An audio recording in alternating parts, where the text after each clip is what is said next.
Ibarakati Sayyidatina Khadijah wa Fatimah al-Batul, ibarakati Datuk Kalampayan wa sahibi sekumpul jami hawaijana wa hawaijikum qabul bisadin Nabi suratul Fatihah.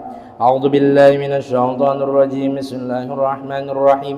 Alhamdulillahi rabbil alamin arrahmanir rahim maliki yaumiddin.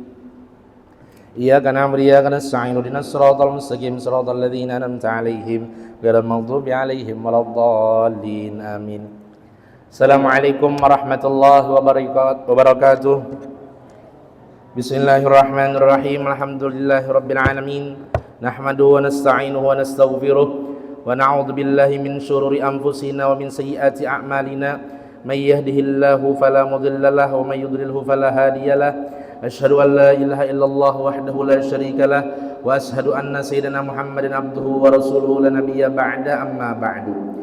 Alhamdulillah, kita sama-sama dikumpulkan oleh Allah Subhanahu wa taala di bulan Syawal yang mulia, di bulan yang kita sudah lulus daripada ujian dari Allah Subhanahu wa taala, yang mana pada bulan Ramadan semalam adalah bulan tarbiyah, bulan pendidikan bagi kita, bulan latihan bagi kita. Maka hendaklah setelah kita dididik oleh Allah, dilatih oleh Allah pada bulan Ramadan, hendaklah kita kerjakan apa saja yang kita kerjakan pada bulan Ramadan.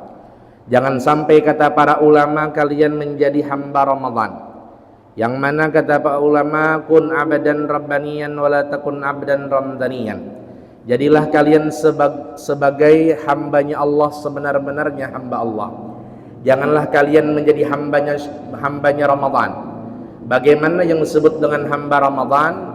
Yang disebut dengan hamba Ramadan ialah orang yang hanya beribadah pada bulan Ramadan saja, orang yang hanya sholat jamaah pada bulan Ramadan saja, orang yang hanya ikut pengajian hanya bulan Ramadan saja, orang yang hanya qiyamul lail, bangun tengah malam, bulan Ramadan saja, orang yang hanya berpuasa bulan Ramadan saja, orang yang hanya beribadah daripada amalan-amalan seperti sholat sunat hanya bulan Ramadan saja. Lepas daripada bulan Ramadan, dia tinggalkan itu semua.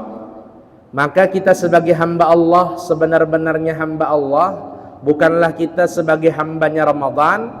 Walaupun di luar bulan Ramadan, tetaplah kita beribadah kepada Allah, tetaplah kita sholat berjamaah, tetaplah kita qiyamul lail, bangun di tengah malam, tetaplah kita hadir di pengajian, tetaplah kita ibadah sholat sunat, tetaplah kita berpuasa walaupun di luar pada bulan Ramadan.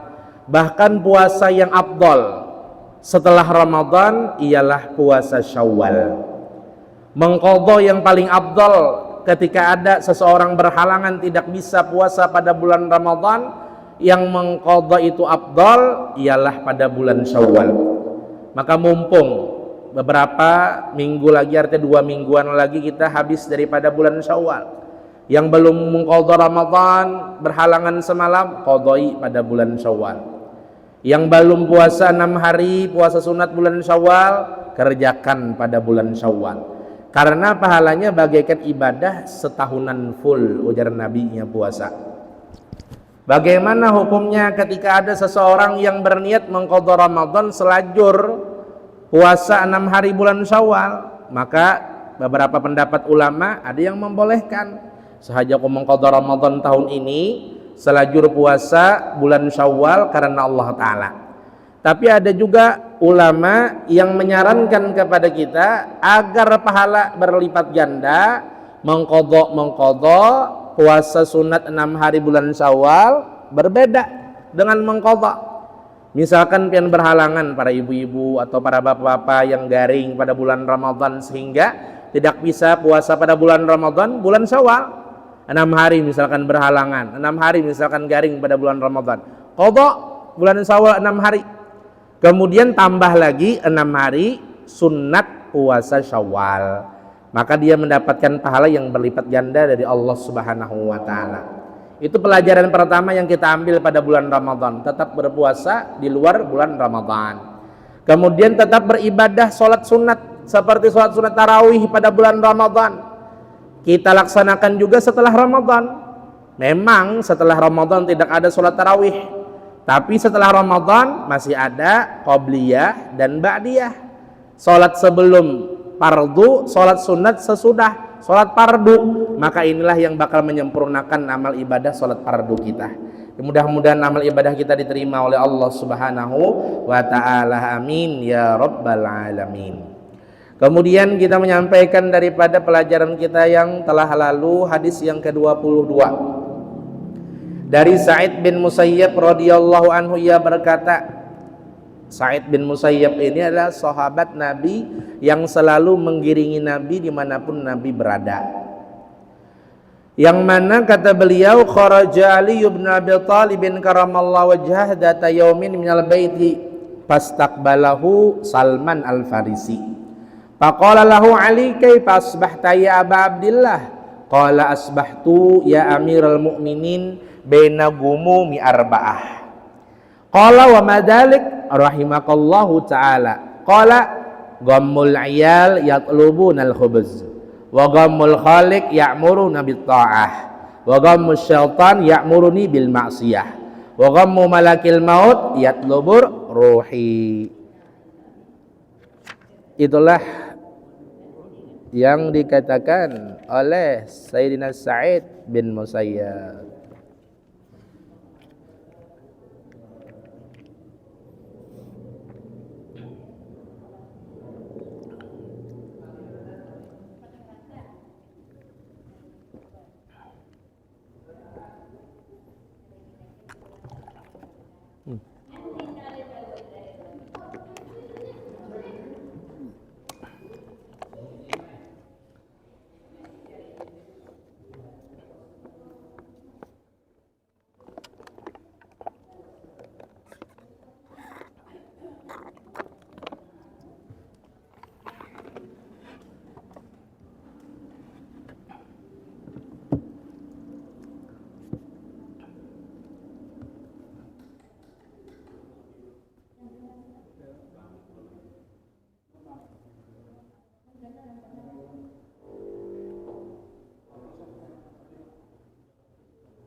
Oh, okay.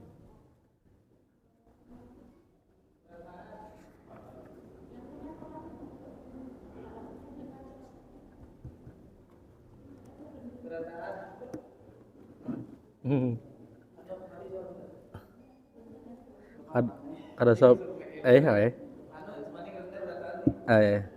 nyari aja.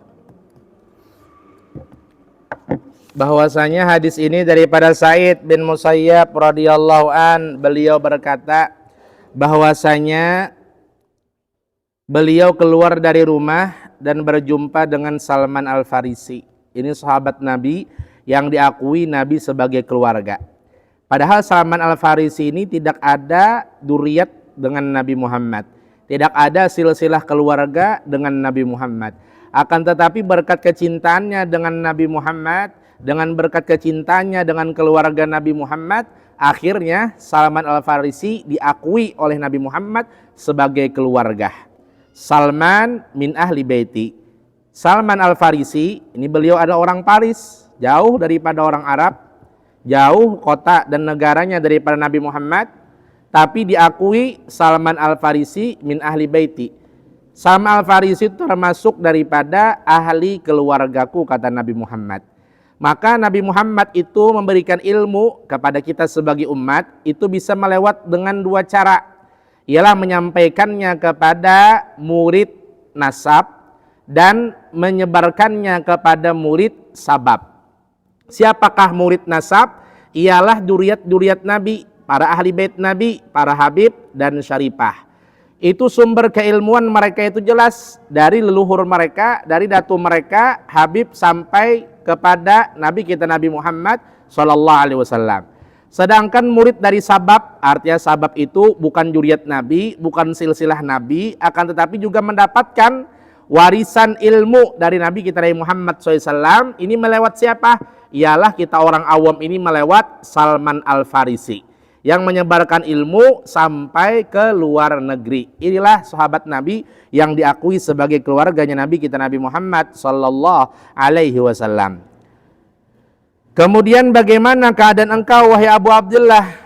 Kata Sayyidina Ali karamallahu wajhah. Abu Abdullah ini adalah Salman yang mempunyai anak beliau Abdullah, digelarilah Abu Abdullah sebagai abahnya Abdullah. Salman pun menjawab, aku berada di antara 4 kesusahan, kegundahan, wahai Amirul Mukminin. Jadi saban hari ini, ujar Salman Al-Farisi, ulun masih ada gundah gulana. 4 buting yang ulun pikirakan dalam hari-hari, dalam setiap hari. Kemudian Salman pun menjawab, kesusahan dan kegundahan yang pertama adalah memikirkan anak-anak yang minta makanan. Setiap hari ulun memberikan nafkah, gasan, anak yang mana wajib bagi ulun untuk memikirkan daripada makanannya. Yang kedua, kesusahan memikirkan sang pencipta. Maksudnya ialah memenuhi apa yang diwajibkan oleh Allah Subhanahu wa taala untuk berbuat taat kepadanya. Itu yang kedua. Dan yang ketiga, kesusahan yang pikirkan setiap harinya ialah syaitan yang selalu menyuruhku berbuat maksiat. Dan yang keempat, kesusahan yang ulun pikirkan ialah malakul maut yang menginginkan nyawaku dicabut ruhnya oleh malaikat Israel. Nah, inilah 4 kesusahan yang ulun pikirkan setiap harinya sehingga ulun keluh kesah daripada 4 pikiran ini. Yang pertama, mencarikan nafkah, artinya kewajiban setiap hari sebagai seorang suami untuk anak dan istri. Selain itu pulang ialah memenuhi daripada berbuat taat, memenuhi kewajiban kepada Allah. Dan yang ketiga adalah memikirkan bahwasanya syaitan selalu menggodaku untuk menyuruhku berbuat maksiat. Ini perorangan bagi manusia pastilah seperti demikian. Ada yang malaikat yang menyuruh taat, ada syaitan yang menyuruh kepada maksiat. Dan yang keempat, yang paling ulun pikirkan bagaimana keadaan ulun nanti ketika malaikat Israel mencabut nyawaku. Padahal setiap hari dia selalu mengintai-ngintai kepadaku. Maka 4 inilah yang selalu kau pikirkan, kata Sayyidina Salman Al-Farisi. Kemudian Sayyidina Ali bin Abi Thalib pun beliau berkata, bergembiralah wahai Abu Abdullah, sesungguhnya dalam setiap perkara itu engkau akan mendapatkan 1 derajat. Jadi setiap kegundah gulanaan ikam pikirakan, tapi pikiran ikam itu adalah kewajiban ikam di dunia dan kewajiban nantinya engkau di negeri akhirat, maka setiap pikiran ikam itu mendapatkan 1 derajat dari Allah Subhanahu wa taala. Kemudian pada suatu hari Sayyidina Salman Al-Farisi pun menemui Rasulullah SAW. Beliau bertanya, ternyata yang menemui Nabi adalah Sayyidina Ali. Kemudian Nabi Muhammad pun bertanya kepada Sayyidina Ali, wahai Sayyidina Ali, bagaimana keadaan engkau? Kemudian Sayyidina Ali pun menjawab, saya berada dalam 4 kesusahan. Sama ternyata Sayyidina Ali pun juga memikirkan 4 kesusahan yang setiap harinya dipikirkan oleh Sayyidina Ali. Yang pertama, di rumah tidak ada makanan selain air. Kemudian yang kedua, aku memikirkan keadaan anak-anakku. Kemudian kesusahan ialah diantaranya memenuhi kewajiban yang diwajibkan oleh Allah Subhanahu wa taala. Dan yang keempat juga sama dengan Salman Al-Farisi, memikirkan bagaimana malakul maut nanti mencabut daripada nyawa beliau. Kemudian Rasulullah SAW bersabda, bergembiralah wahai Ali, karena kesusahan memikirkan anak-anak dapat melindungi daripada api neraka. Artinya berpikiran kayak apa caranya anak dan bini ini nyaman setiap harinya, itu ternyata dari pikiran kita itu menyebabkan kita terlindung daripada api neraka. Kemudian kata Nabi, kesusahan yang kedua, engkau memikirkan memenuhi kewajiban kepada Allah Subhanahu wa taala, itu membuat aman dari siksaan Allah Subhanahu wa taala. Nah, jadi di antara pikiran-pikiran kita untuk menyamankan manusia di dunia, itu dapat menghindarkan kita daripada api neraka, dan pikiran-pikiran kita untuk bagaimana sempurna memenuhi kewajiban dan ketaatan kepada Allah Subhanahu wa taala, itu membuat kita aman daripada siksa api neraka. Kemudian yang ketiga, kesusahan memikirkan hari kiamat adalah jihad, dan itu lebih baik daripada beribadah 60 tahun. Nah, memikirkan kayak apa keadaan kita nanti di hari kiamat, bagaimana karena di timbangan amal, mizan timbangan amal baik dan amal jahat, bagaimana karena di padang mahsyar yang semua manusia terkumpul mulai zaman Nabi Adam sampai Nabi Muhammad, bagaimana keadaan nanti menghadap kepada Allah yang mana seluruh amal kebajikan kita bahkan diperlihatkan. Kita pun berbangga dengan demikian. Akan tetapi ketika amal jahat dan kemaksiatan bakal juga diperlihatkan. Bahkan bukan hanya kepada diri kita diperlihatkan, kepada ayah ibu kita, kepada keluarga kita, kepada sanak saudara kita, kepada jiran tetangga kita, kepada seluruh teman-teman kita, bahkan kepada manusia di seluruh dunia. Maka disitulah kita akan bakal merasa malu di hadrat Allah dan di hadrat para manusia. Maka seyogianya selalulah kita menyimpankan daripada keaiban ataupun sesuatu yang merasukan manusia di dunia, maka nanti di padang kiamat kita pun akan dihindarkan daripada terbukanya aib dan disupankan di negeri akhirat. Orang yang suka menyupanakan manusia di dunia bakal nanti disupankan oleh Allah Ta'ala di akhirat. Orang yang suka membuka aib di dunia maka nanti dia pun akan dibuka aib di akhirat di hadapan para manusia di seluruh dunia. Nah, jadi makanya kita minta kepada Allah agar aib-aib kita ditutupkan oleh Allah Subhanahu wa Ta'ala. Dikatakan oleh para ulama, seandainya aib kita ini dibukakan sebagaimana terbukanya aib seluruh umat Nabi Musa, yang mana ketika mereka berbuat dosa dan maksiat tertulis di muka-muka rumah mereka bahwasanya ini adalah ahli maksiat, bahwasanya rumah ini adalah ahli zina, bahwasanya rumah ini adalah orang yang suka mencuri, bahwasanya rumah ini orang yang suka menggibah. Tertulis di depan rumah-rumah mereka akan keaiban-keaiban mereka. Niscaya kata para ulama tidak ada satupun manusia yang bakalan menemani kita. Seandainya aib kita dibukakan oleh Allah Subhanahu wa Ta'ala, seandainya dibukakan oleh Allah Subhanahu wa Ta'ala aib kita, tidak ada satupun orang yang menemani kita, tidak ada satupun orang yang menghormati kita, tidak ada satupun orang yang memberikan penghormatan dan pembesarannya kepada kita semua. Oleh sebab karena itu beruntung kita ditutupkan oleh Allah Subhanahu wa Ta'ala aib, maka jangan sampai membuka aib-aib manusia. Seandainya aib kita terbuka, kita dihina orang, kita disambati orang, sebenarnya hinaan orang, sambatan orang itu lebih sedikit daripada hinanya kita sebagai manusia jikalau diperlihatkan dosa-dosa kita di hadapan para manusia. Disambati orang ini, disambati orang itu, yang disambatinya itu hanya sedikit daripada sifat kita yang tercela, hanya sedikit daripada sifat kita yang terhina. Itu sedikit saja yang disampaikannya, sedikit saja yang disebarkannya. Malahan kita berterima kasih ketika ada seseorang yang menyambati kita, menghina kita, menyebutkan aib kita, berterima kasih. Kenapa? Itu adalah sebuah rem bagi kita. Sedikit ini sudah dibukakan orang aib kita, maka kita menghindari daripada keaiban-keaiban yang akan datang, daripada dosa dan kemaksiatan yang akan datang. Seharusnya kita berterima kasih, bahkan kita bujur sambatan ikab. Artinya apa yang disambatnya itu sebenarnya sedikit daripada kehinaan yang pernah kita perbuat di dunia. Maka cukuplah kita ucapkan terima kasih kepada mereka. Mereka sudah menegurkan daripada kita berbuat dosa dan kemaksiatan terhadap Allah Subhanahu wa Ta'ala. Kemudian sedangkan kata Nabi Muhammad, kesusahan memikirkan malakul maut, bagaimana kena mati, bagaimana kena malaikat Israel mendatangi, bagaimana malaikat maut kena mencabut roh, itu dapat menebus dosa-dosa seluruhnya. Makanya dikatakan oleh Nabi Muhammad SAW, kafa bil mauti wa ilzan. Cukuplah sebuah kematian itu sebagai nasihat. Kita melihat orang mati, itu nasihat bagi kita. Kita melihat kawan seperjuangan kita sudah mati, itu nasihat bagi kita. Kita melihat keluarga kita banyak yang sudah mati, itu nasihat bagi kita. Apakah lagi kita melihat orang tua sudah mati, maka ini sebenar-benar nasihat bagi kita. Seandainya orang tuanya sudah mati, meninggal dunia, akan tetapi dia tidak ternasihati dengan kematian orang tuanya itu tadi, maka nasihat mana lagi yang dapat memperbaiki kehidupannya sehari-hari. Maka cukuplah kita apabila ingin berbuat dosa dan kemaksiatan, ingatakan mati. Ingatakan bagaimana malaikat maut mencabut ruh luar biasa kepada umat Nabi.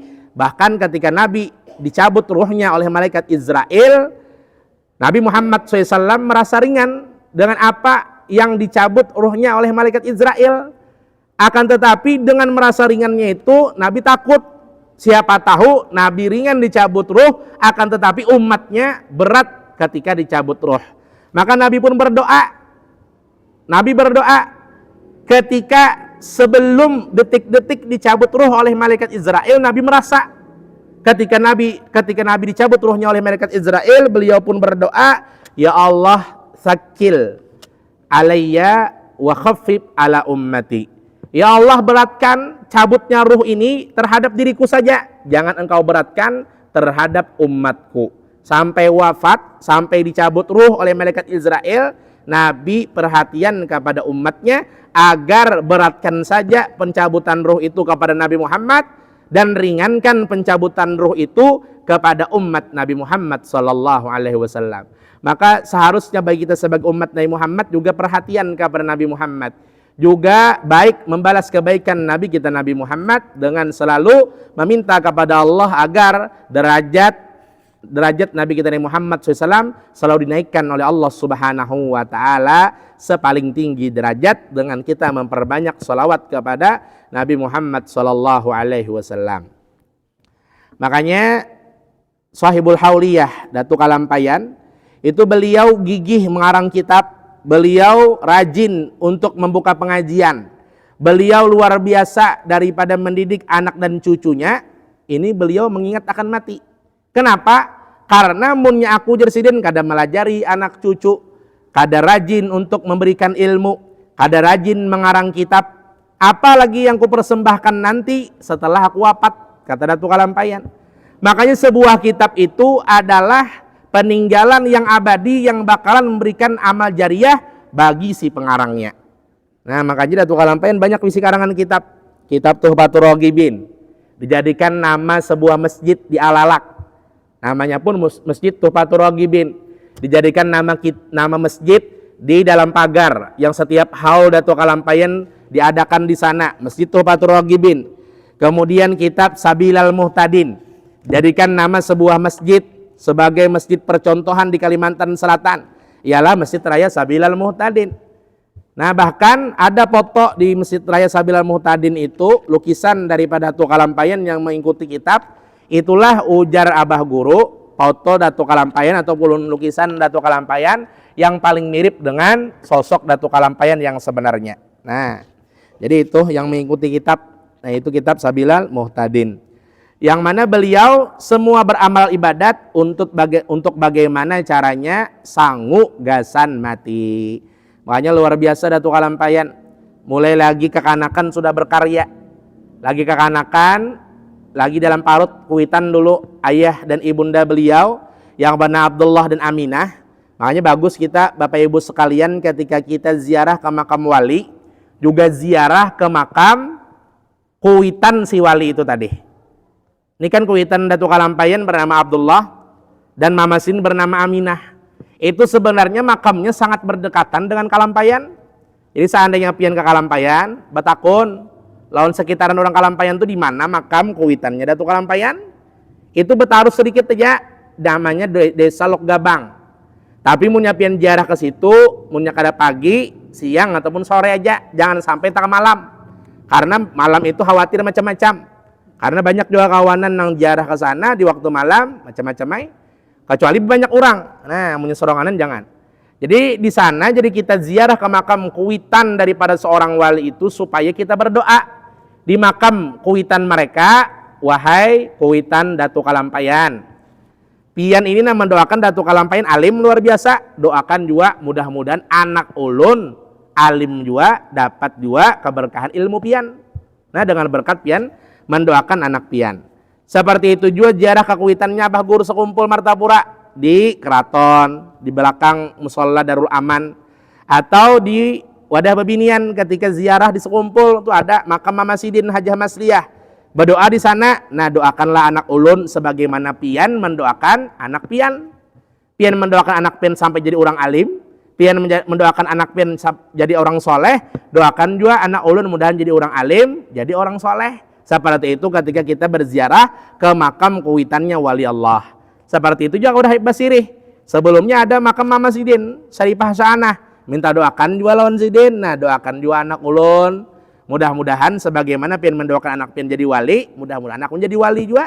Yang mana apabila daripada keluarga kita ada perwakilan yang jadi wali, itu bakal memberikan syafaat kepada keluarganya, 7 turunan yang di atas, dan 7 turunan nang di bawah. Nah, ini untungnya. Makanya beruntung orang yang bersilsilah, mereka itu daripada dzurriyyat para wali Allah Subhanahu wa taala. Nah, itu hikmahnya kita ziarah ke Kuitan para waliullah. Nah, jadi mama abah sidin itu diperlihatkan kejadian Lailatul Qadar dan berdoa mudah-mudahan anak dalam kandungan menjadi orang alim. Kemudian setelah lahir beliau mempunyai kebiasaan bisa melukis. Lukisannya indah luar biasa, daripada tanaman, tumbuhan, pegunungan. Akhirnya kerajaan Banjar Sultan Tahmidillah bin Sultan Tamjidillah melihat lukisan yang begitu luar biasa bagusnya, datang ke rumahnya Abdullah. Lukisan anak ikam kah ni Abdullah? Ujar warga memadahkan, inggih, mana anak ikam? Ni orangnya umurnya kada sampai 10 tahun, bisa melukis, sudah lukisannya indah luar biasa. Nah, kayak ini aja, ujar buhan Sultan Banjar. Hakunkah Abdullah, aku mintanya anak ikam ini? Tapi kada sebetul-betulnya mintanya, pang artinya kau wajai, kau melangi, inya kau jual ke rumah ikam. Aku hendak jadikan anak ikam jadi anak angkat. Akhirnya setuju Abdullah dan Aminah. Karena bermusyawarah dengan keluarga juga, bon kerajaan Banjar hendak meminta, ayo diserahkan. Tapi kau aja dielangi dan Datuk Kalampayan pun kau jauh boleh ke rumah. Pada akhirnya beberapa hari kemudian setelah bermalam setiap hari di rumah kerajaan Banjar, akhirnya pengawal-pengawal Banjar melihat daripada badan Datuk Kalampayan ini ketika tidur terangkat badannya beberapa hasta. Lalu dirangkul, takajud kalau pinan apa-apa. Ditakuni oleh pengawal Banjar, kenapa nih jadi kami nih waktu goreng tak angkat awak ikam beberapa hasta? Ujar Datuk, aku hendak dibawa orang naik ke atas langit. Ini menandakan Datuk Kalampayan hendak diangkat derajatnya oleh Allah Subhanahu wa taala.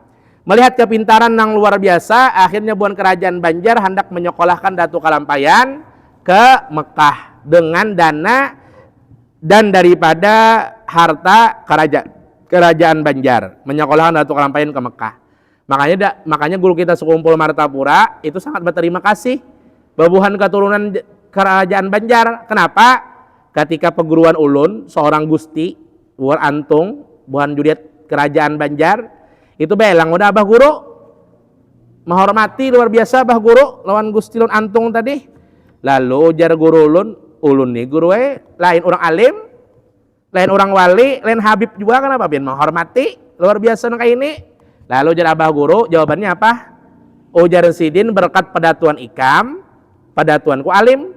Karena berkat pebuhan kerajaan Banjar, menyekolahkan Datuk Kalampayan ke Mekah, pada akhirnya Datuk Kalampayan pun boleh ke Banjar dalam keadaan menjadi orang alim.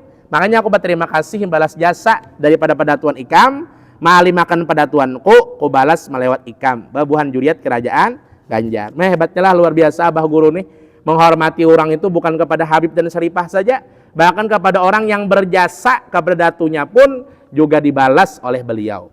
Makanya ujar guru kami, amal daripada abah guru itu nang menyebabkan sidin masuk surga, ada sebuting 2 aja, banyak. Di antaranya sidin alim, sidin menyebarkan ilmu, sidin menyebabkan murid-murid sidin alim pulang. Kemudian sidin beisian musalla, sidin menggratiskan kitab nang diajarakan, sidin memberi makani orang nang datang. Sidin pulang menyumbang seluruh langgar dan masjid di Martapura itu didata oleh para guru di sana untuk disumbang dan direnovasi oleh abah guru kita. Sidin beisian masjid, namanya Masjid Bani Ahdal di Gunung Ronggeng. Kenapa jadi dingarani Bani Ahdal? Karena dulu ada Habib, nama sidin Habib Ibrahim Al-Ahdal. Ibrahim Al-Ahdal ini orang Mekah, tapi sidin tahu kedudukan dan derajat abah guru kita hakun hijrah dari Mekah begana di Martapura dan beisian bini orang Amuntai. Beisian anak sidin gonol juga sudah berada di sekumpul Martapura. Jadi sidin mengarani, padahal anak mengarani nama diri pribadi atau ngaran anak Badali, tapi kada aja sidin ku hadiahkan. Arti ku hadiahkan apa? Pahalanya juga gasan Habib narancak kepada kita, ialah Habib Ahdal, Ibrahim Al-Ahdal. Maka dingarani masjidnya Bani Ahdal. Nah, padahal itu nang menyumbangnya sidin ku atas namakan dari anakku Muhammad Amin Badali dan Ahmad Hafi Badali. Supaya sidin kayaknya waktu gonol, ada waktu kuitannya aja masih hidup ke 7 perhatian lawan masjid, musola dan lain-lain sebagainya. Tapi ketika orang tuanya pun sudah meninggal dunia, ia tetap perhatian kepada masjid, musola dan lain-lainnya. Makanya anak abah guru Haji Muhammad Amin Badali dan Haji Ahmad Badali itu setiap sholat Jumat sembahyang di masjid Bani Ahdal di Gunung Ronggeng. Di pian punya hendak melihat jelas, hendak melihat nampak lawan anak abah guru kita sekumpul Martapura. Karena misalkan pian malam Senin ngalih mencangangi kan jauh jaraknya, banyak orang yang melihatinya. Munnya sembahyang Jumat di Bani Ahdal Gunung Ronggeng itu jelas ketika beliau masuk dan ketika beliau pulang daripada masjid Bani Ahdal. Itu sin sembahyang di situ terus karena mau di lain, kecuali bepergian keluar kota hanya di lain. Nah inilah daripada keluar biasaan amal ibadah guru kita sekumpul Martapura. Bahkan amal ibadah guru kita bukan hanya itu saja, perhatian kepada anak bini guru-guru sidin yang masih hidup. Di antaranya bini guru sidin yang masih hidup. Nah waktu abah guru masih hidup ataupun waktu abah guru sudah wafat, siapa? Itu bini guru Saman Mulia. Nah yang mana hanya semalam sidin meninggal dunia. Kuitannya daripada guru Muhammad Keraton. Nah, guru Saman Mulia ini besian bini itu anak dari kawan. Jadi waktu sin sekolah di Mekah, guru Saman Mulia bersama guru Salman Jalil. Boleh ke kampung halaman guru Salman Jalil nih, sampai babini, sampai besian anak bujang sudah melihat kawan seperjuangan nih umur lebih pada 50 tahun kada sing binian. Makanya digarani guru Saman bujang. Sampai ke Tuhan masih bujang. Pada akhirnya melihat anak sudah bujang, melihat kawan belum sing kawinan, dikawinakan anak nang bujang tadi kepada orang nang umurnya sudah 50 tahun. Kawan soranganan ialah guru Saman Mulia. Dikawinakan, anum masih anak sidin. Kada sampai 20 tahunan, kemudian dikawinakan kepada guru Saman Mulia nang umurnya sudah lebih 50 tahunan. Akan tetapi dari situ semua ada Allah Ta'ala memberikan anugerah 2 orang anak. Nah 2 orang anak walaupun tetuha nang laki umur 50 tahun ke atas, tapi nang bini masih anum aja, pekoleh aja anak 2 ekong. Yang pertama guru Muhammad lakian dan yang kedua bebinian. Tapi nang bebinian ini sudah meninggal beberapa tahun yang lalu. Tapi yang masih hidup hanya si kong aja lagi guru Muhammad. Nah guru Saman Mulia ini jar bahari ditunggu-tunggu banar oleh bebuhan santri di muka lelongkang sidin. Kenapa biasanya sih begadang dibuka longkang, mutalaah kitab. Sekalinya bukan santri ini jadi mahadang di muka longkang sini, minta ludah hija lembur Saman Mulia. Nah, bengangaan jadi muka longkang. Tapi nang diludahi sini itu alim berataan. Nah, ini karamah guru Saman Mulia. Bahkan sebelum abah guru kita diangkat oleh Allah Subhanahu wa taala menjadi wali, itu pertama kali nang ngebegang kewaliannya ada guru Saman Mulia. Diserahkan kepada abah guru kita sekumpul Martapura.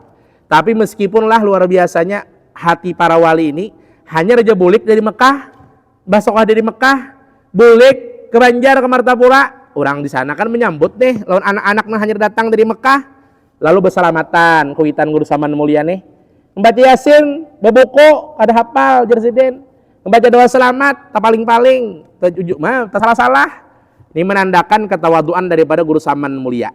Sampai nang kayak itu disuruh orang salah-salah membaca, kata bisa membaca sidin. Jakanya kada guru Salman Jalil yang memadahkan guru Saman Mulia ini kesayangan Syekh Muhammad Amin Qutbi. Ini saya orang kada tahunya, alim luar biasa. Bahkan ketika beliau kada paham akan ilmu agama, beliau keluar daripada kelas Darussalam tuh. Jadi kayak guru-guru kami keluar aja pada lawang sekolahan Darussalam, sekalinya guru sidin yang bernama Syekh Saifullah Turki langsung memadahkan ilmu-ilmu nang sin kada kau paham, dipadahkan oleh murabbi sidin ialah Syekh Saifullah Turki. Nah ini adalah guru tarbiyah atau guru yang bisa dipanggil namanya walaupun ibaratnya beliau sudah tiada. Ketika muridnya kada paham, beliaulah sudah nang memberikan pahaman kepada murid-muridnya. Ini luar biasa keluarga besar daripada abah guru kita, yang mana beliau juga juriat daripada Datuk Kalampayan. Nah abah guru itu juriat ke-8, alim, bagian neno juriat nang pertama, kedua sampai ke-7, nang ke-8 ja alim luar biasa. Nah oleh sebab karena itu kita nang juriat misalkan alhamdulillah banyaki mahadiahi sidin. Kita sebagai juriat alhamdulillah ikuti jak langkah sidin. Kita sebagai juriat menuntut ilmu nang kaya sidin. Ini mengaku-ngaku juriat aja, alimnya kada singkat. Alim jakada nang kaya sidin. Kemana-mana besar handap, kalsing bajuan, kelihatan pusat. Nah mengaku juriat Datuk Kalampayan juga. Nah oleh sebab karena itu kada perlu kita bakaku-kaku munnya amal kita kada sama jualan datuk. Kada perlu kita bakaku-kaku munnya ilmu kita kada sama jualan datuk. Itu nah guru juhdi kayak Pak alimnya. Sidin selama hidup kada pernah mengaku, aku ini Juliat Datuk Kalampayan. Ini pedatuanku mengatakan, ini haul datuku kada pernah. Imbas Sidin meninggal dunia, padanya orang memberitahukan, oh Sidin termasuk Juliat Datuk Kalampayan. Oh Sidin termasuk daripada Juliat daripada Sunan. Nah, ada madahkan daripada Sunan yang 9 Wali Songo itu nah. Salah satu daripada Sunan Wali Songo itu Mama Sidin daripada Juliat demikian. Nah, oleh sebab karena itu para ulama-ulama terdahulu mereka tidak mengakui daripada Juliat, akan tetapi beliau hanya mengambil keberkahan daripada datu-datu mereka dengan menghadiri Fatihah ataupun memberikan hadiah daripada bacaan Al-Quran agar keilmuan mereka, para datu mereka diberikan juga kepada anak dan duriatnya. Nah, jadi untung kita punya ada juriat-juriat bukan wali tah. Hadiahi sidin. Apa-apa anak belajar, anak kita suruh mahadiahi sidin. Maka ilmuwan para datu kita itu juga diberikan kepada kita. Nah, diantaranya lagi Sahibul Hauliyah Habib Soleh Tanggul, itu juriat-juriatnya pun alim luar biasa. Sampai anak beliau pun itu diberikan Allah Ta'ala anugerah, bukan ujian kata anak beliau, anugerah bahkan. Tidak diberikan penglihatan. Itu segelintir manusia mengucapkan ujian. Padahal bagi beliau anugerah. Kenapa? Pintangan mata dulu kan berdosa. Karena seluruh batang tubuh kita jadi berbuat dosa, itu berasal dari mata. Melihat dosa kemaksiatan, melihat sesuatu yang diharamkan, mata aja yang melihat, lalu rasa hati ini hendak, lalu turun pulang rasa syahwat. Nah, itu dari mata asalnya. Makanya jisin ini anugerah besar. Ketika Allah Ta'ala berikan anugerah seperti ini, malah nuruk ada berdosa melewat mata. Hanya beberapa hari aja semalam meninggal dunia. Semalam kamu meninggal dunia daripada Hababah Fatmah binti Habib Soleh Tanggul. Padahal parak lagi haul Abah Sidin. Meninggal Sidin, Allah yarham. Mudahan kita mendapatkan keberkahan Sidin. Yang mana Habib Soleh Tanggul itu beliau pernah berucap, doaku ini kabulnya seperti kilat nang menyambar. Karena beliau sering ditemui daripada Nabi Allah Khidir. Apa yang diminta oleh beliau? Sebutin aja. Yang diminta oleh Habib Soleh Tanggul, saban kalian berdoa kabul. Nah, itu intinya sudah. Jadi munya kita ditawarkan, berdoa ikam, sebutin aja permintaan. Apa nih ikam kehendaki? Munya minta mobil, mobil aja yang dapat. Munya minta rumah, rumah aja yang dapat, mobil gak ada. Tapi minta saban kalian berdoa kabul, itu inti daripada segala doa. Jadi munya sudah diberikan kita saban kalian berdoa kabul. Berdoa apa aja lagi hendak salat sebutin doa gin kabul juga. Ini buktinya Habib Soleh Tanggul. Yang mana Abah Guru menurut riwayat pernah juga bertamu dan beelang ke rumah Habib Soleh Tanggul. Lalu pada akhirnya berombongan. Apakah disengaja oleh Abah Guru ataupun tidak disengaja oleh Abah Guru, tertinggal sapu tangan Abah Guru di rumah Habib Soleh Tanggul. Nangarnya tertinggal sapu tangan, balasan ya Abah Guru anak bebulik pulang, ngambil sapu tangan, serongonan Sidin. Bertamuan, berduaan aja lawan Habib Soleh Tanggul. Ternyata setelah bertamuan itu macam-macam lain yang dilihat oleh Habib Soleh Tanggul tentang Abah Guru ini kan, Sidin melihat zahir batin kayak Pak hati orang. Pada akhirnya ada nang mengambil, mendengar nang mengambilin Abah Guru nih. Artinya sudahkah diambil sapu tangan atau apa? Mendengar bahwasanya Habib Soleh Tanggul mendoakan kepada Abah Guru sekumpul, mudahan jadi gubernur Kalimantan dunia akhirat. Maksud gubernur itu bukan gubernur nang pemerintahan, tapi menjadi orang yang memimpin Kalimantan Selatan agar bukan Kalimantan Selatan berataan. Nah, akhirnya kabul doa Habib Soleh Tanggul untuk Abah Guru kita sekumpul. Nah, ada meriwayatkan seperti itu. Waktu-waktu sekolah Darussalam Bahari ada mengesahkan seperti itu. Nah, oleh sebab karena itu Abah Guru ini amalan Sidin, ujar guru-guru kami Bahari, lawan Guru Badrudin kemana-mana meelangi wali nang sudah wafat dan wali nang masih hidup. Di antara keberkahannya, apa saja yang Allah telah berikan kepada wali yang masih hidup tadi, berkat kita melangi juga diberikan kepada kita semua. Nah, jadi banyak-banyak kita melangi wali yang sudah wafat, apakan lagi wali yang masih hidup. Karena wali yang masih hidup masih bisa memberikan keberkahan bagi kita langsung berhadapan. Wali yang sudah wafat akan memberikan syafaat kepada kita yang menziarahi kubur-kubur mereka. Kemudian lagi daripada itu, Habib Soleh Tanggul berisian sholawat, yang mana apabila mengamalkan sholawat ini akan diampuni segala dosa, akan diperbaiki kehidupannya, akan dibukakan kesusahan menjadi terbukanya pintu-pintu kemudahan, dan kemudian akan diberikan daripada segala yang sulit, akan dimudahkan oleh Allah Subhanahu wa Ta'ala. Apa bacaan sholawatnya? Allahumma sholli ala sayyidina Muhammadin sholatan taghfiru biha dzunub wa tuslihu bihal qulub wa tantaliqu bihal usub wa talinu bihas su'ub wa ala alihi wa sahbihi wa man ilaihi mansub. Orang yang berisian sholawat pribadi, kayak Habib Soleh Tanggul kan berisian sholawat pribadi, artinya nang susunan sin sendiri, itu tidak diragukan lagi pernah bertamu yaqadatan ataupun wamanaman dengan Nabi. Sama tah Habib Segap Baharun tah. Ini berisian juga kalau sholawat dengarani sholawat busyra. Allahumma sholli wa sallim ala sayyidina Muhammadin. Apa lagi sambungannya? Sahibil busyra salatan tubasyiruna biha. Nah, rancak pian dangar. Itu Habib Segap Baharun sidin memadahkan ada seseorang nang ditamui Nabi, imma sidin memadahkan semalam di mimpi memberikan salawat ini je sidin. Ada mengaku sidin bahwa sidin nang ditamui. Sidin memadahkan seseorang aja nang ditamui Nabi memberikan salawat ini. Makanya sidin ke situ kamari menyebarkan salawat ini tadi. Nah, berarti kada ragu lagi kita bahwasanya orang yang berisian salawat pribadi ini pernah ditamui oleh Nabi imma langsung wa imma dalam mimpi. Nah, makanya luar biasa keilmuan Habib Segap Baharun itu.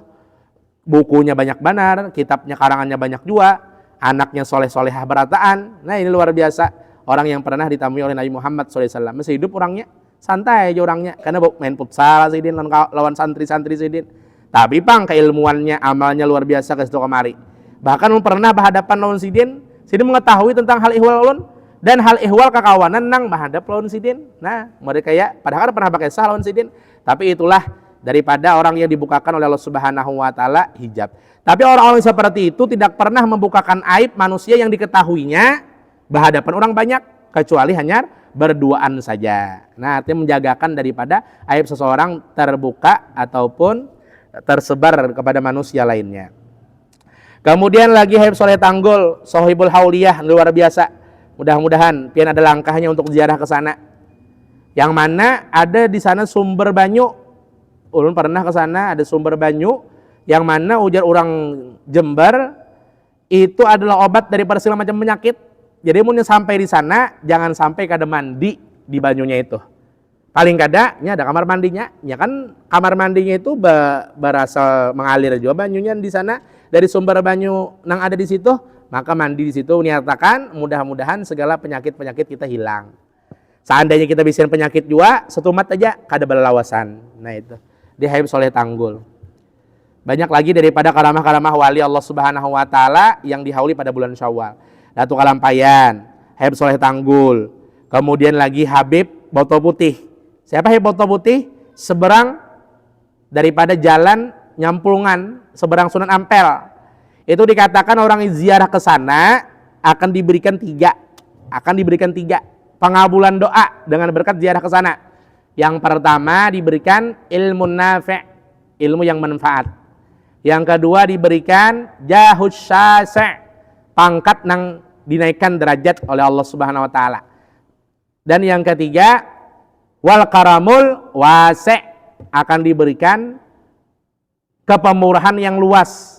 Berarti orang yang pemurah ini bakal disugihakan Allah taala. 3 buting yang diberikan orang yang ziarah ke Boto Putih. Yang pertama ilmu nafi', makanya minta 3 buting ini ziarah ke makam sidin, minta ilmu manfaat. Yang kedua jahus syasi', minta pangkat yang diangkat derajat. Dan yang ketiga minta karamul wasi', kepemurahan yang luas, berarti disugihakan. Nah ini Habib daripada Boto Putih. Makanya jar guru itu termasuk juga menteri keuangan Allah taala, anak minta naikkan pangkat derajat. Makanya belum pemerintahan toh, hendak jadi wali kota, hendak jadi bupati di Jawa sana, hendak jadi gubernur, itu ziarah ke Boto Putih. Siapa lagi yang dihauli bulan Syawal? Di antaranya adalah Guru Kasful Anwar, pedatuan Guru Munawar. Malam Selasa malam Selasa akan datang nih nang haul akbarnya. Nah hadiri di sana mulai malam Sabtu, malam Sabtu, malam Minggu, malam Senin, malam Selasa, 4 malam. Masing-masing tuh buhannya adakan mulai malam Sabtu ini, malam Ahad, malam Senin, dan malam Selasa acara puncaknya. Kadeda acara pagi. Jadi mau nyiapin hendak mahal diri, jangan menghadang pagi, malam aja datangi ke sana. Ini Guru Kasful Anwar ini bisin juriat Guru Munawar. Guru Munawar ini santai aja hari waktu sekolah, jadi kawanan sidin, tapi berkat saban hari membaca kitab dan berdoa di muka makam pedatuan. Akhirnya keilmuan pedatuan diserahkan kepada Guru Munawar. Makanya sini Ihya berapa kali hatam sudah di majelis itu, mahatamakan Ihya. Saban hari bermajelis, pagi saban hari majelis, sore saban hari majelis. Ini luar biasanya. Bahkan walaupun bulan puasa tetap juga pagi ya juga, sore membukakan orang puasa. Ribuan orangnya kalau mana sih bukan puasa. Nah, luar biasa kepemurahan daripada juriat Guru Kasyful Anwar. Yang mana ujar abah guru, munnya orang tah Jesiden mengaji di Darussalam, hendak ilmunya manfaat mengaji di Darussalam, jangan kada mah hadiahi lawan Guru Kasyful Anwar. Bahkan ada beberapa Jesiden kakawananku bahari nang turun basungsung ke Darussalam, bahadam menyapui kena meratakan meja kursi-kursinya, melihat rancak Guru Kasyful Anwar itu lalu lalang di dalam Darussalam. Nah, jadi kita itu Jesiden sekolah di Darussalam walaupun tata tertibnya tetapi ada. Jadi jar Guru Rosyad Bahari disampaikan oleh Guru Hadi. Jadi Darussalam ini tetapi banyak aturan, karena banyak peraturan itu supaya guru dan muridnya ikhlas. Punya ada aturan berarti diatur oleh manusia, kada ikhlas, kada ringan inya berarti karena manusia aja nih turun sekolah, karena pengguruan aja nih turun sekolah. Kayak apa jadi inya ikhlas, turunnya itu karena Allah dan Rasulullah. Makanya Darussalam itu terlambat kah, parai kah. Nah, tapi wah ini ada juga apa artinya nang parai dijangkai, karena punya kada dijangkai, ya wah ini diandalkan oleh murid-murid wah ini. Murid Bahari masih dasar ada dasar turunan, dasar ada tapi pemarai, walaupun ada aturan, nah murid wah ini belain. Tapi mah luar biasa nang mendaftarnya aja semalam bantri, bergerombong orang, ribuan nang mendaftar itu kan ratusan aja nang diterima karena sekolahannya ada muat juga. Nah, nang lulus sedikit, nang mendaftar banyak. Nah, tapi keberkahannya luar biasa. Anjir abah guru jadi kita sekolah Darussalam kan apa-apa Bang walaupun tak ulang sekolah padahal di Banjar nah sudah lulus aliyah sekalinya sampai ke Darussalam mau ulang pulang kelas 1 aliyah ada yang ngulang mulai sanawiyah apa kita mengambil keberkahannya sebagaimana bahari wali-wali banyak dialimakan di sana mudahan kita dialimakan juga munya dialimakan juga barang kita sekapal dulu aja Jesiden lawan buhan wali nang bahari sekolah di sana karena nang pembangunnya itu adalah bukan wali-wali Allah Ta'ala juga. Syekh Ahmad pertama, Syekh Jamaluddin nang kedua. Nang ketiga, pengasuh nang ketiga ya Guru Kasyful Anwar. Walaupun pengasuh nang ketiga, sidin nang mencetus sekolahan nang berkelas-kelas Darussalam. Dahulu waktu Syekh Ahmad lawan Syekh Jamaluddin itu sekolahannya mereka dudukan nang kayak kita nih jenah, baris, bergerombong, bebulat, bebundar, bahalakah. Lalu Guru Kasyful Anwar bulik dari Mekah, sidin pulang mengadakan berkelas-kelas, ada kelas 1, ada kelas 2, ada kelas 3. Akhirnya banyak orang-orang yang dialimakan berkat sekolah Darussalam. Makanya waktu Bahari, waktu Mbah lulus aliyah nih lah di Banjar, itu bingung hendak sekolah di mana. Hendak sekolah sini ada juga menganjurkan, hendak sekolah di sini ada juga. Tapi ketika ulun istikharah membuka Al-Qur'an, batuntung sampai istikharah, ternyata ayat yang di sebelah kanan itu bacaannya adalah udkhuluha bidarissalam. Masukiha Darussalam. Maksudnya itu udkhuluha bidarissalam punya bahasa Al-Qur'an tuh Allah Ta'ala memasukkan orang-orang yang beriman dan bertakwa ke surga yang namanya Darussalam. Untuk baca ayat itu waktu hendak sekolah Darussalam lalu yakin sekolah Darussalam. Karena Allah Ta'ala mengarahkan dalam istikharah ulun kan dalam Al-Qur'an udkhuluha darissalam. Masuk ke Darussalam. Punya hendak masuk Al-Falah ada juga anunya juga isyaratnya. Waktu ajan hayya alal falah. Nah, marilah sekolah di Al-Falah. Nah, ada juga. Ya, macam-macam ya Allah oleh sebab karena itu termasuk isyarat tergantung isyarat kita hendak sekolah di mana dan mana yakinnya hati kita hendak sekolah ke mana. Nah, jadi mudah-mudahan kita mendapatkan keberkahan daripada wali-wali yang dihauli. Di antara Guru Juhdi, kenapa aja di Kota Citra hanya aja bulan Syawal dihauli? Ini dari wasiat dan isyarat dari beberapa orang habib. Karena supaya Jesiden terfokus haulan Guru Juhdi itu di Kubah lawan di masjid aja. Lamunnya di Kota Citra terbagi kena lalu Jesiden adakan bulan Syawal aja. Karena Habib Husin Luar Batang Al Idrus itu pada wafatnya bulan Ramadan juga, tapi haulannya bulan Syawal. Supaya Jesiden anyak nang kawa jarak nang kawa mahadiri kawa. Karena bulan puasa kan nang orang jauh anak mahadiri juga. Jadi supaya anyak nyaman orang mendatangi adakan bulan Syawal. Nah, makanya diadakan haul Habib Husin Luar Batang Jakarta itu bulan Syawal dan haul Guru Juhdi di Kota Citra juga bulan Syawal. Nah, itu sama aja juga. Tapi punya kita mahauli pakaian pada tuan kita munnya kawa bulannya itu sama. Misalnya saya wafat bulan Syawal, di manakah tanggalnya? Ini kada gurunuman beringsanakan anak tanggal ini aja, pas tanggalnya 14 aja, kuitan wafat 14 Syawal aja. Lalu nang kakak mengadakan juga, nang ading mengadakan juga, lalu tapahual, sama-sama adakan. Aturannya yang penting bulan Syawal, tanggal berapakah? Yang penting bulan Syawal, karena beliau wafat bulan Syawal. Nah itu, jadi supaya kada bergurunuman lagi antara berengsanakan ketika mahauli, kuitan, pakaian maupun pedatuan. Mudah-mudahan Allah Subhanahu wa taala memberikan apa-apa yang Allah taala berikan kepada para wali Allah, dan mudah-mudahan Allah Subhanahu wa taala meringankan daripada pikiran-pikiran kita. Mudah kita ada pikiran, tapi pikirkan yang menyebabkan kita selamatan berataan. Di antaranya ujar Nabi kita Muhammad SAW, memikirkan anak itu dapat melindungi daripada api neraka, memikirkan ketaatan kepada Allah, melaksanakan kewajiban itu membuat aman dari siksaan, memikirkan hari kiamat adalah lebih baik daripada beribadah 60 tahun, dan memikirkan daripada kematian itu mengampuni akan dosa-dosa kita seluruhnya. Maksudnya dosa-dosa kecil kita. Adapun dosa kita besar, nang besar hendaklah minta ampun dan bertaubat, minta kepada Allah Subhanahu wa taala. Mudah-mudahan Allah Subhanahu wa taala mengampuni dosa kita berataan, dosa yang terdahulu akan datang disengaja maupun tidak disengaja, dan mudah-mudahan Allah Subhanahu wa taala mengabulkan segala hajat kita, hajat dunia dan kemudahan daripada segala urusan, hajat akhirat dan keampunan daripada dosa dan kesalahan, nang garing disembuhkan, nang bisian penyakit dihilangkan daripada segala macam penyakit, nang bisian hutang dilunaskan daripada hutang-hutangnya, dan mudah-mudahan dihindarkan daripada hutang-hutang yang mengandung riba, dan mudah-mudahan kita sugihan beratan, sugi hati, sugi ilmu, sugi harta, sehat afiat, kabul segala hajat, selamat dunia akhirat, terkumpul dunia, terkumpul juga di akhirat, masuk ke dalam surga bersama Nabi kita Nabi Muhammad sallallahu alaihi wasallam. Amin ya rabbal alamin. Ala hadhihi niyyah wa kulli niyatin shalihah wa ila hadratin nabi bisri suratil Fatihah. Bismillahirrahmanirrahim. Alhamdulillah rabbil alamin. Allahumma shalli wa sallim ala sayyidina Muhammadin nabiyil ummi al habibil qadril azimil jahil sahbi ajmain. Allahumma inna nas'aluka ilman nafi'a wa amalan mutaqabbala wa rizqan halalan thayyiban wa shifaan min kulli da. Allahumma rizqna al ikhlas fi talabil ilmi wa fi nasrihi wa fi jami'at ta'at wal ibadat birahmatika ya arhamar rahimin. Sallallahu alaihi wasallam Muhammadin sallam fadli subhana rabbika rabbil izzati amma yasifun. Salamun alal mursalin walhamdulillahi rabbil alamin. Taqabbalallahu minkum.